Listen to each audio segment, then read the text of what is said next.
On the TV, President Kennedy wore a dark jacket, white shirt, and thin black tie.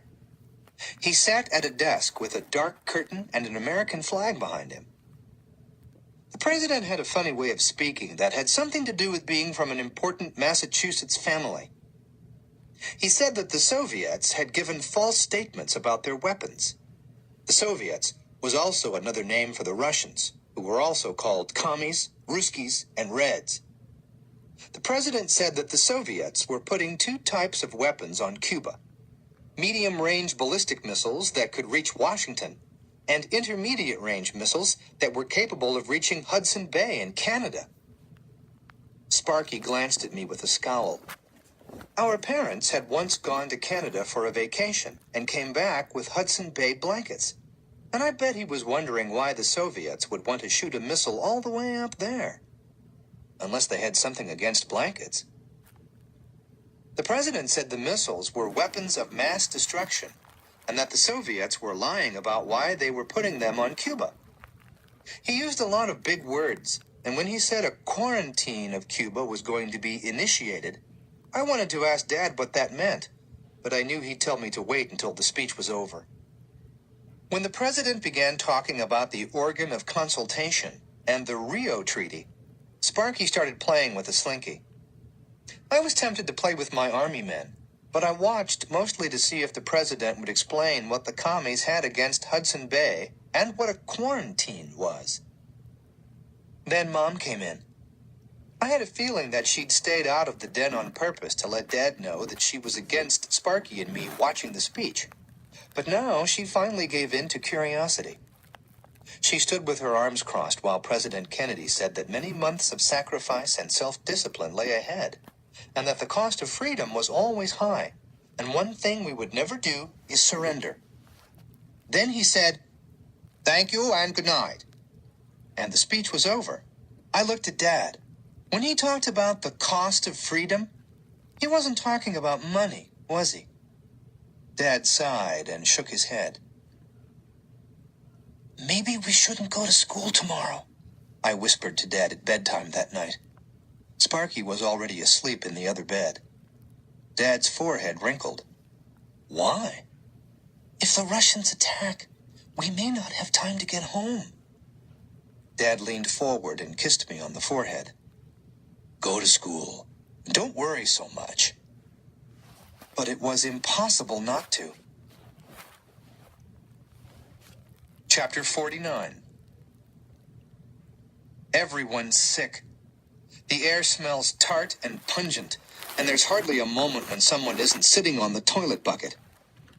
I feel dizzy and hot with a cramped stomach that's different from the cramps that come from hunger. For the first time in days, I don't think about food or even getting out of the shelter. I just want to stop feeling sick. By now, the men have torn their pajama tops into rags, but they're still not enough. Dad is the first one to take off his pajama bottoms. Only there isn't any material around for Janet to make him a loincloth the way she did for Sparky. We nap, wake, sit on the toilet bucket, and lie around feeling too ill and weak to move or talk. "I wish you'd never built this thing," Mr. Shaw tells Dad. Finally, I wake up and the cramps are gone. Dad hands me a cup of water and I gulp it down. Most of the others are awake. Somehow they don't look as sick as before. "It's time," says Mr. McGovern. His jaw is covered by a short, scruffy beard, and the skin that once stretched tightly over his round belly is loose and saggy. "Let me check." Dad begins to reach for the radiation kit. "I don't care anymore," Mr. McGovern says, cutting him short. "I'm going up." He doesn't sound crazy or desperate like Mr. Shaw did. Instead, he's calm and determined. When he starts to get up, I half expect Dad to try and stop him, but he doesn't. Paula watches without a word. Mr. McGovern stands in the dim shadows, a grown, naked man with skinny legs and flat feet. "I'll need the light," he says. Dad picks up the flashlight. "Can I come?" Sparky asks. "No." "Please?" "Make sure he stays there," Dad tells Janet. and takes out 2 of the gas masks. With the masks on, they look like naked men with horse heads. The shelter gets darker when Dad follows Mr. McGovern around the shield wall and into the narrow corridor. We listen to the muffled sounds of Mr. McGovern's grunts and heavy breaths as he starts to climb up the rungs. Then it gets quiet. Then more grunts and heavy breaths. Another quiet period follows. Finally, the bolt beneath the trapdoor slides open with a screech. My heart speeds up. Silence. Then a grunt and a groan, as if Mr. McGovern is struggling. It's heavy, Dad says, his voice muffled by the mask. A louder groan follows, along with the clank of metal. Then more heavy breathing. We all hear what Mr. McGovern says next. There's something on the other side, blocking it. A sense of alarm spreads. Mr. and Mrs. Shaw push themselves up and go see. The rest of us follow. Soon we've all squeezed into the narrow corridor, watching while Mr. McGovern climbs down the rungs. Dad hands him the flashlight, then turns and looks at us through his mask. Is he going to tell us to go back into the shelter? No. He starts to climb. Above him is the trapdoor. This is the first time I've seen it since the night we came down here. And back come all the awful memories of the struggle and the desperate cries of those above who didn't get in. Dad was right. Of all the things that have happened, those horrible sounds and haunting pleas are still what I remember most clearly. And somehow, even though I'm only 11, I know they'll follow me forever. Dad has to stop partway up the rungs to catch his breath. Come on, I think anxiously. Hurry! He starts to climb again, then places his hand against the trapdoor and pushes up. The door rises a fraction of an inch and then falls closed with a loud clank. He tries again, straining, and the door rises a tiny bit higher before falling. Dad lowers himself a rung and stares up, catching his breath. Even though he's been weakened by lack of food and exercise, he should have been able to push the trapdoor open. Mrs. Shaw says what's on all our minds. We're trapped. Chapter 50. When Mr. Cassman asked if we'd watched the president on TV, Paula's hand shot up. He ordered the Navy to stop the Russians from giving missiles to Cuba. And now what happens? I raised my hand. We wait to see whether the Russian ships will turn back or keep going. What will happen if they don't turn back? I raised my hand again. It could be war. The class grew quiet.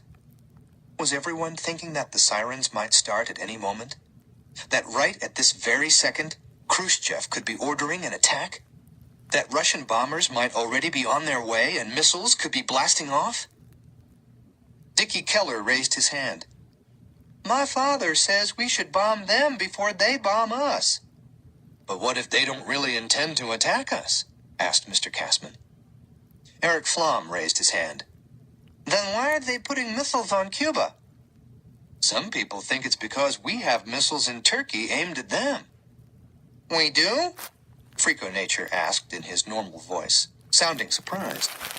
Mr. Cassman pulled down a map of Europe and Eastern Asia and used a wooden pointer. Turkey is almost the same distance to Moscow as Cuba is to Washington. Dickie Keller raised his hand. Why did we put missiles there? I'd guess for the same reason that the Russians are putting missiles on Cuba, Mr. Cassman answered. To attack them? Eric Flom asked, reflecting the confusion many of us felt. Could this really be true? On TV, President Kennedy had said we wanted peace, not war, and that we would never attack Russia unless they attacked us first. Does that change the way you think about the situation? Mr. Cassman asked. Maybe it was still too early in the morning, or maybe this information was too confusing, but we sat there like bumps on a log. The room would have been completely silent were it not for a faint scratching sound. Mr. Cassman frowned, then stepped quietly toward the back. We all turned to watch. Puddin' Wright's head lay on his arm, as if he were asleep. But he wasn't. He was busy scratching his initials into the scratch-proof desktop with a paperclip. Mr. Cassman tiptoed close and craned his neck. After a moment, Puddin' must have sensed that it was too quiet. He straightened up with an astonished expression when he realized that we were all watching him, then quickly placed his forearm over his handiwork. "Move your arm, Stuart." Puddin' slid it away, revealing the initials SW, scratched nearly 1/4 of an inch into the new desktop. Everybody held their breath and waited for Mr.